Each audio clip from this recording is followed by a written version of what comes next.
তো 30 days what I it in a days চ্যালেঞ্জের আজকে হচ্ছে আমার 5th নাম্বার ডে। তো চলো শুরু করি আমার আজকের what I it in a day. তো দেখো আজকে আমি ব্রেকফাস্টটা সেরেছিলাম এরকম একটা সুন্দর ফ্রুট কেক দিয়ে, যেটা কিন্তু খেতে আমার দারুণ সুন্দর লেগেছে। আমার বরাবরই ফ্রুট কেক কিন্তু বেশ পছন্দের। আচ্ছা, তোমাদের কার কার ফ্রুট কেক পছন্দের অবশ্যই কিন্তু আমাকে কমেন্টে জানিও।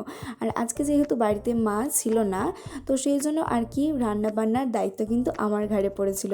তো দেখো লাঞ্চে বানিয়েছিলাম আমি ভাত, তার সাথে ছিল সয়াবিন আলুর তরকারি, আর তার সাথে ছিল কিন্তু কাঁচা আমের চাটনি, আর তার সাথে খাওয়ার জন্য কিন্তু আমি বানিয়ে নিয়েছিলাম পাঁপড়। তো এটাই ছিল আজকের আমার লাঞ্চ। আর তারপরে কিন্তু খেয়ে নিয়েছিলাম এত এত ফল, তার মধ্যে ছিল কিন্তু এখানে পেয়ারা, তার সাথে ছিল দিদুনদের বাড়ি থেকে আনা জাম, আর সাথে ছিল জামরুল, যেগুলো খেতে কিন্তু আমার বেশ ভালো লেগেছিলো। আর তারপরে তো সন্ধ্যের দিকে খেয়ে নিয়েছিলাম একটু মিষ্টি দই, আর রাত্রেবেলা ডিনারে বানিয়েছিলাম চাউমিন। তো তোমাদের ভিডিওটা কেমন লাগলো অবশ্যই কিন্তু কমেন্টে জানিও, আর চ্যানেলে নতুন হয়ে থাকলে চ্যানেলটা সাবস্ক্রাইব করে দিও। তো চলো টাটা।